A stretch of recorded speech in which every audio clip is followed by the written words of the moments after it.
Halo guys, kembali lagi di channel aku, channel Aswar Bahros. Jadi pada video kali ini aku akan menjawab pertanyaan ini. Nah, sebelum aku jawab pertanyaan ini, aku kasih waktu buat kalian yang belum tekan tombol subscribe. Silahkan tekan tombol subscribe dan jangan lupa nyalakan loncengnya.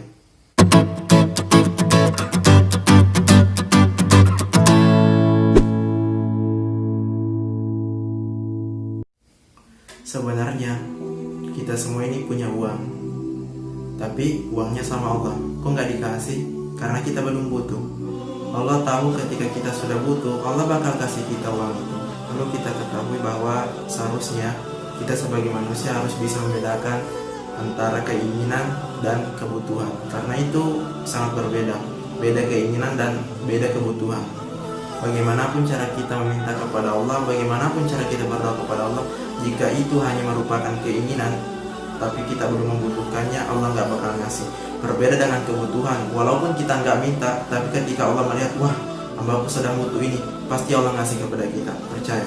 Nah, Allah itu maha tahu. Dia mengetahui segala sesuatu yang mana hambanya dia butuhkan dan yang mana hambanya ternyata hanya keinginan mereka, bukan kebutuhan. Aku kasih satu contoh. Jika kalian memiliki seorang anak baru berumur 5 tahun dan dia meminta dibelikan sepeda motor, apa kalian memberikannya? Apa kalian memberikannya? Pasti tidak.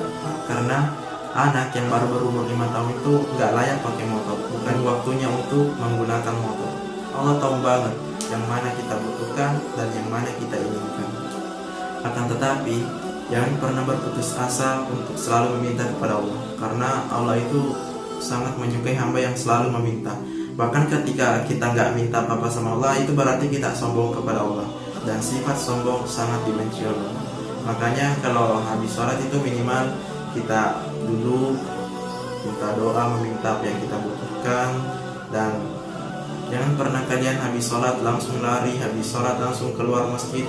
Seharusnya kita itu selalu meluangkan waktu untuk berdoa, untuk meminta kepada Allah. Karena dalam sehari saja kalau kita tidak berdoa kepada Allah, Allah pasti akan mengira, wah, ternyata hambaku yang satu ini udah nggak membutuhkanku, ya udah aku cuekin aja deh, apapun yang dia minta aku nggak bakal kasih, karena biar bagaimanapun dia udah nggak butuh. Kalian punya masalah, jangan pernah katakan bahwa ya Allah aku punya masalah besar. Jangan pernah katakan begitu, karena kalau kita mengatakan ya Allah aku punya masalah besar, otomatis kita seakan-akan menganggap Allah itu lebih kecil daripada masalah.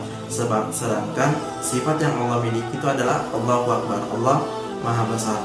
Mungkin kita memang lebih kecil daripada masalah, tapi kalau dibandingkan Allah kita, Allah lebih besar daripada masalah. Allahu Akbar. Oh, ngadu ke Allah, ya Allah aku punya masalah kecil ini, dan Allah menjawab, ada apa wahai hamba-Aku? Ya, kita tanya, kita curhat, kita kalau mau menangis ya silakan. Pokoknya kita seakan-akan berdialog langsung dengan Allah.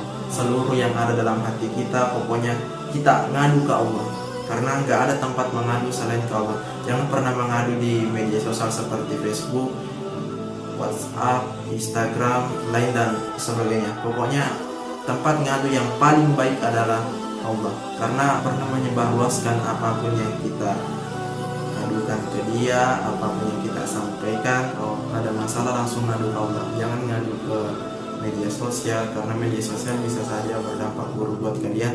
Meminta kepada Allah, jika kalian berdoa kepada Allah, jangan pernah berputus asa, wah aku ini udah minta udah lama tapi kok Allah gak ngabulkan. Jangan pernah gitu, karena ketika kita sesuatu kepada Allah, Allah akan melihat kita, ini hambaku sabar nggak? Habis doa kita tuh harus selalu bersabar. Kapan Allah mengabulkan doa kita, kita akan selalu bersabar.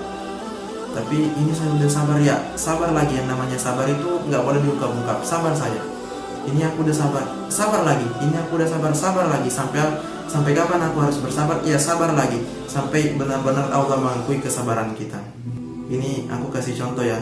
Misalkan kita punya kerangnya itu airnya udah dijalankan, tapi kita tutup sampai kita tutup serapat-rapatnya, kemudian kita tutup lama-lama baru kita buka. Nah, apa yang akan terjadi? Airnya akan meluap kemana-mana, airnya akan menyebar sampai kita, wah kok airnya banyak gini. Begitupun dengan Allah, Ketika kita bersabar, kemudian Allah memberikan kita kenikmatan, kita sampai bingung, wah kok nikmatnya banyak begini, harus dikemanakan, wah ini harus dikemanakan. Kita harus juga selalu bersyukur apapun yang Allah berikan kepada kita. Walaupun dalam sehari kita nggak memperoleh keuntungan sedikit pun, seharusnya kita juga selalu bersabar. Karena dengan modal tubuh kita ini yang kita pakai sehari-hari ini, seharusnya kita harus selalu syukuri mata yang telah Allah berikan. Allah berikan ini kepada kita, bisa kita pakai untuk melihat, dan Allah membatasinya. Maksudnya Allah membatasi penglihatan kita. Dan coba bayangkan ketika Allah nggak membatasi penglihatan kita, kita bisa melihat sejauh manapun kita inginkan.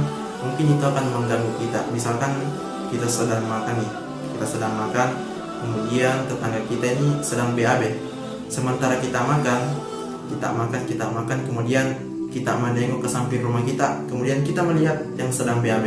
Mungkin tiba-tiba nafsu makan kita itu hilang. Kemudian Allah ngasih kita itu telinga yang kita bisa pakai untuk mendengarkan, dan Allah juga membatasi pendengaran. Coba bayangkan seandainya Allah tidak membatasi pendengaran kita, kita bisa mendengarkan sejauh manapun yang kita inginkan. Ketika kita sedang tidur, kita asyik-asyiknya tidur, tiba-tiba pas kita tidur kita mendengar keributan, kita mendengar suasana di perjalanan, kita mendengar suasana jalan macet. Mungkin tiba-tiba kita terganggu oleh suara kebisingan itu, mungkin tiba-tiba kita terganggu oleh suara yang ribut itu. Itulah yang perlu kita syukuri. Lanjutnya Allah ngasih kita hidung itu yang bisa kita pakai untuk mencium bau sesuatu, bisa membedakan yang mana wangi dan yang mana yang bau. Dan Allah menempatkan hidung kita dengan posisi yang sangat bagus. Coba bayangkan seandainya hidung kita yang ada pada muka kita nih, lubangnya terletak di atas. Coba bayangkan ketika hujan deras, tiba-tiba nggak ada payung, nggak ada mantel, sementara kita sedang berlari, apa yang akan terjadi? Yang Allah memberikan kita kedua tangan dan kedua kaki, ini bisa dipakai apapun yang kita inginkan. Coba seandainya kedua tangan kita dan kedua kaki kita bergerak dengan cara di remote. Mungkin dalam kehidupan sehari-hari kita itu sangat susah, karena apapun yang kita ingin ambil, kemanapun kita ingin pergi, harus di remote dulu. Semuanya serba remote. Itulah yang harus kita syukuri. Allah menciptakan udara yang kita hirup sehari-harinya, itu Allah nggak pernah minta bayaran. Allah menciptakan oksigen lewat udara yang bisa kita hirup, akhirnya kita bisa bernafas. Coba seandainya oksigen itu dijual, mungkin pengeluaran kita sudah banyak. Coba bayangkan seandainya mulai kita lahir sampai sekarang, seluruh oksigen yang kita hirup itu harus dibayar. Kira-kira berapa pengeluaran kita? Nah, itulah yang perlu kita syukuri. Karena kenapa? Allah nggak pernah meminta bayaran apapun. Allah ngasih kita mata, Allah ngasih kita telinga, Allah ngasih kita mulut, dan masih banyak yang lainnya. Tapi Allah nggak pernah minta bayaran. Dan dalam tubuh kita ini terdapat banyak sekali bagian tubuh yang sangat berharga. Contohnya darah. Darah jika ingin dijual itu bisa mencapai harga 4 juta per kantong. Kemudian ada sumsum tulang. Ini sumsum tulang jika dijual bisa mencapai harga 313 juta per gram. Selanjutnya ada kornea mata yang bisa mencapai harga 327 juta. Selanjutnya ada jantung yang bisa mencapai harga 1,6 miliar. Selanjutnya ada hati 2,1 miliar jika ingin dijual. Selanjutnya ada ginjal 2,7 miliar jika ingin dijual, dan ada paru-paru seharga 4,2 miliar jika ingin dijual. Coba bayangkan seandainya seluruh bagian tubuh di dalam kita ini kita beli, kira-kira berapa uang yang harus kita siapkan? Nah, itulah yang perlu kita syukuri. Karena betapa banyak bagian-bagian tubuh kita yang seandainya ingin dijual itu juta-juta, bahkan ada yang sampai miliaran rupiah.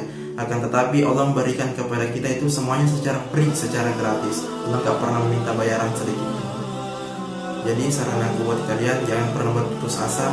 Jangan bahwa aku ini miskin, aku ini gak punya apa-apa. Seharusnya kalian itu bersyukur kalian masih bisa hidup sampai sekarang. Dan kalian yang masih hidup sampai sekarang itu seharusnya kalian bersyukur, karena betapa banyak orang di luar sana mungkin dia masih hidup, akan tetapi dia memiliki cacat sebagainya. Kita berbicara tentang dunia, seharusnya kita melihat yang ada di bawah kita. Misalkan kita punya motor, jangan pernah melihat yang pakai mobil. Seharusnya kita melihat yang pakai sepeda. Aku pakai motor sedangkan tetangga aku masih pakai sepeda. Dan kita yang pakai sepeda jangan pernah berkecil hati. Jangan pernah melihat yang orang-orang yang pakai motor. Seharusnya kalian melihat orang yang jalan kaki. Alhamdulillah aku masih bisa pakai sepeda sedangkan tetangga aku yang lain jangankan motor, sepeda pun nggak bisa dibeli. Kalian yang jalan kaki jangan pernah melihat tetangga kalian atau orang-orang di luar sana yang memakai sepeda, motor ataupun mobil. Akan tetapi lihatlah orang yang ada di rumah sakit. Alhamdulillah aku masih bisa berjalan kaki. Banyak orang di luar sana yang ingin juga jalan kaki, namun apa daya bergerak pun dia tidak bisa. Cukup sampai di situ aja video kali ini. Silahkan klik tombol subscribe dan nyalakan loncengnya agar kalian tidak ketinggalan video selanjutnya. Jika menurut kalian video ini bermanfaat, silahkan tekan tombol like dan jangan lupa share kepada teman-teman kalian agar teman-teman kalian juga bisa melihat video ini. Jika dalam video ini terdapat kesalahan, silahkan tulis saran dan masukan Anda di kolom komentar. Dan jika dari kalian memiliki ide yang bisa diangkat menjadi pembahasan, silahkan juga tulis di kolom komentar.